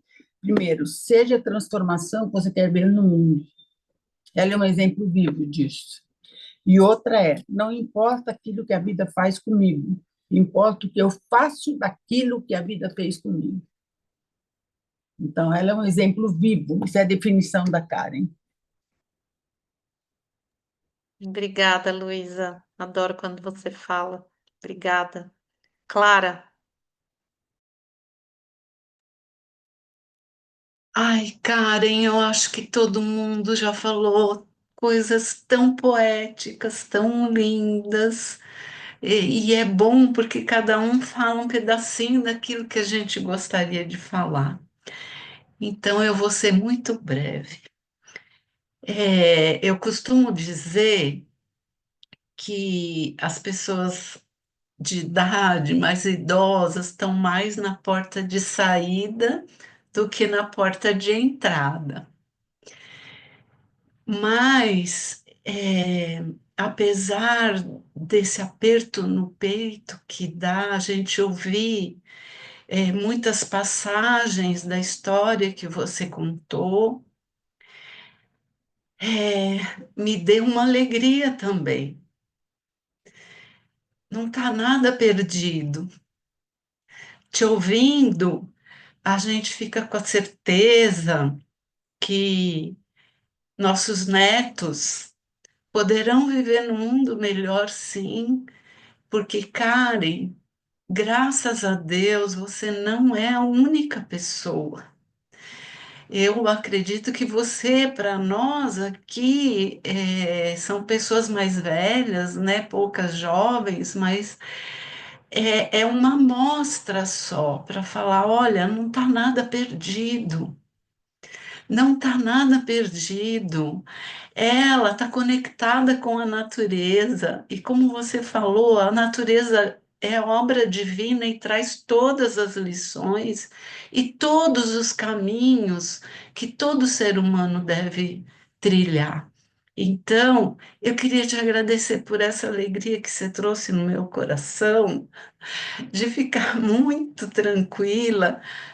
Não vou provavelmente estar aqui, mas na certeza de que esse mundo vai ficar bem melhor com pessoas como você.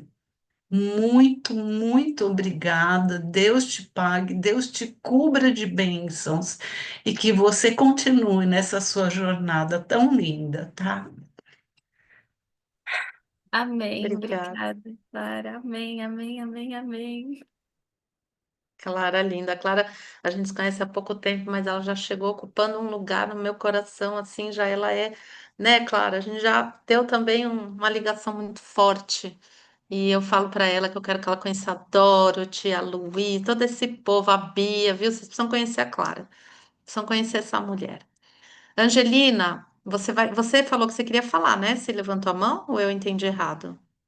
Eu quero sim, Peraí. eu quero falar. Eu escrevi alguma coisa, mas eu quero falar com a Karen.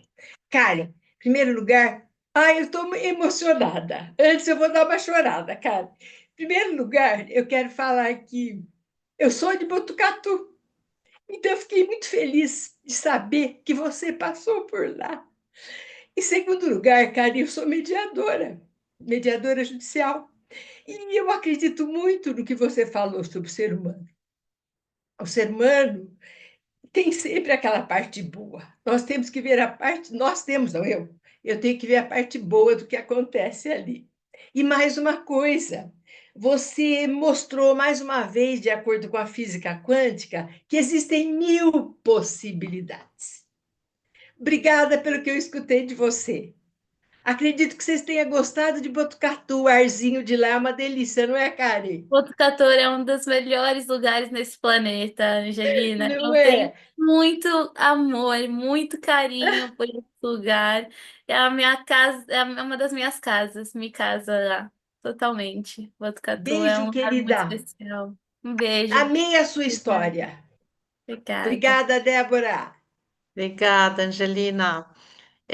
Tem mais alguém que gostaria de falar? Eu gostaria de ouvir também a Andrea, porque a Andrea trabalha com crianças que estão em guerra, num país que está em guerra. Agora o Burundi não está em guerra, mas né, o Congo, a República do Congo está. E, e de alguma forma essas histórias estão conectadas, né? Então, se você puder falar alguma coisa, Andrea, porque a Eu Andrea foi estava a primeira a aqui, contar a história. estava aqui com meu coração cheio. Eu falei, meu Deus, eu falo, não falo, falo, não falo. Mas queria te agradecer, Débora, Karen. Eu estou num lugar aqui numa praça, no meio da natureza, mas tem muito barulho. Mas eu queria dizer, Karen, que meu coração está cheio de esperança. A esperança de ver a sua fala, a esperança de tudo que você viveu, como você transformou isso.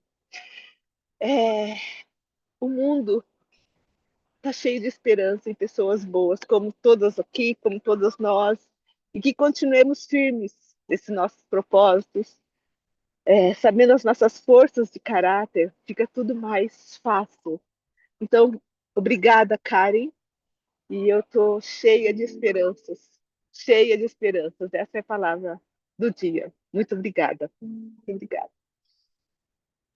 E também vejo tudo isso falando um pouco das nossas crianças lá da África, dos nossos órfãos, eles também têm isso, eles também têm a esperança, apesar de tudo, eles estão vivendo, estão crescendo, e a gente vê o amor dentro deles. Então, assim, vamos continuar fazendo o nosso melhor, porque o mundo vai ficar cada vez melhor.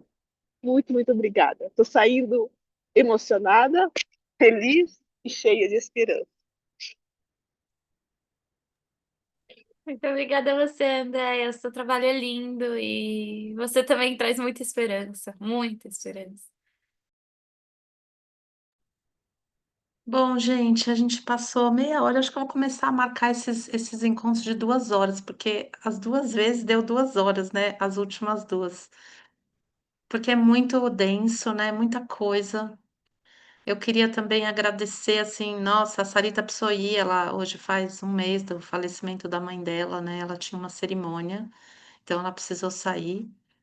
Mas, bom, Karen, você viu que você está conectada aqui com essa rede, né? Você já viu, você pode estar em Israel, você pode estar no Piauí, você pode estar onde você estiver, mas você está conectada aqui, como sua mãe percebeu, e é isso mesmo, né?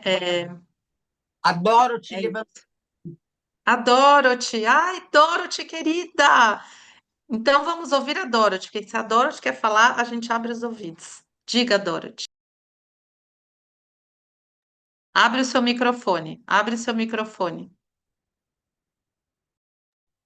Andréia, a Débora, o que a Rive falou, não foi? Sobre os jovens e que continue. Mas a primeira coisa é dizer para você que essa sua ideia de nos trazer as coisas positivas, os exemplos, as histórias que nos levantam, que nos animam. Isso é que eu quero agradecer a você. A gente só vê notícia ruim. A notícia boa existe, está escondida, está calada. Então, eu acho esse seu papel de nos trazer, né, essas histórias, eu acho muito importante. E eu queria dizer para a nossa historiadora de hoje que A Karen. a Karen, que ela para mim me demonstra muita sabedoria e muito cedo. E essa sabedoria deve ser um diálogo que ela tem consigo mesmo e com o mundo, porque a sabedoria ela não nasce, ela não cai. Para mim, essa história dela, para mim, ela é muito sábia. Ela não sabe o quão sábia ela está falando as coisas, sobretudo resumido na carta dela. Então, eu fiquei muito tocada com.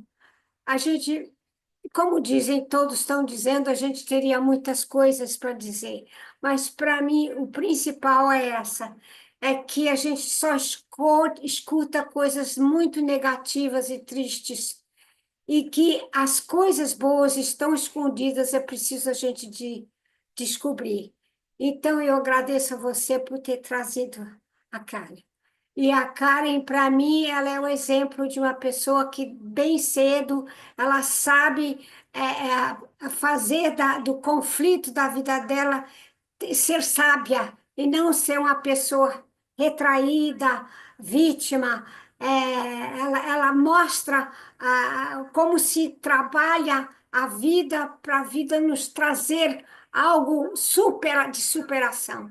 A sabedoria é isso. E eu tinha mais uma coisa, mas agora, nesse minuto, escapuliu.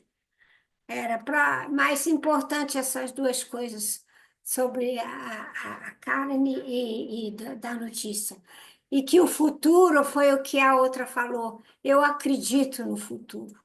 Eu acredito nessa força interna das forças positivas. Eu acredito, com dificuldades, com sofrimento, com tudo, mas eu acho, acredito no futuro e ela é um exemplo, sabe? Teria muitas coisas para dizer. Muito obrigada, é isso que eu quero dizer. Obrigada. Obrigada, Dorothy. Que bom que você falou. Uau. Sim, Karen, e olha aí, que privilégio que você tem aí. Quase 100 anos de sabedoria na Dorothy. Esse mês nós fizemos a festa para a Dorothy de 95 anos e ela saracoteou e dançou, que foi uma folia doida, né?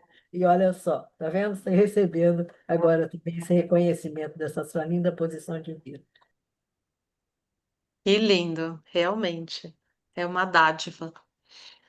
Pessoal querido, agradeço muito a presença de todos, que vocês vão para suas casas, né? Já estão nas suas casas, mas enfim, levem essa esperança toda no coração, essa sabedoria da Karen, essa gratidão por poder abrir o coração, né, e se conectar com aquilo de melhor que a vida pode oferecer, mesmo diante de tantos desafios, né, tantas dores, tanta guerra, tanta violência, tanta coisa. E como a Andrea também falou, né, essas crianças que ficaram órfãs de pai, de mãe, que perderam a casa, perderam a família, perderam tudo, elas continuam levando, né, amor no coração e crescendo e olhando a vida e assim como as pessoas que então tantas histórias em Israel, né, que não foram tão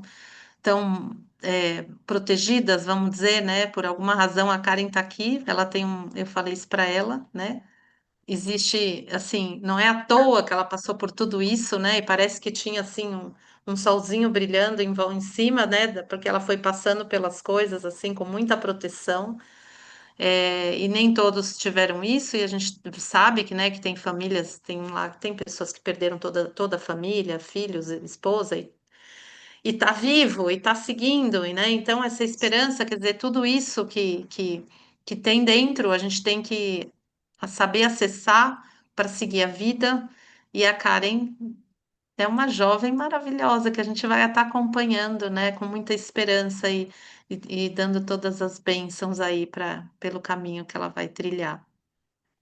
Tá bom? Então, muito obrigada a todos. Obrigada, gente. Obrigada, Dé, pelo projeto incrível, por todo acompanhamento, por toda a luz que você traz também, por toda essa iniciativa. Que venham muitos mais encontros de Beija-Flor para adocicar aí todas essas histórias de tantas pessoas e mulheres fortes de caráter, com histórias inspiradoras para trazer para a gente. Muito obrigada por tudo. Obrigada. Agora a gente vai ter que marcar uns encontros, né, Karen? Porque senão eu vou morrer de saudades. Não vai dar para a gente não se falar mais. Então a gente vai ter que combinar encontros.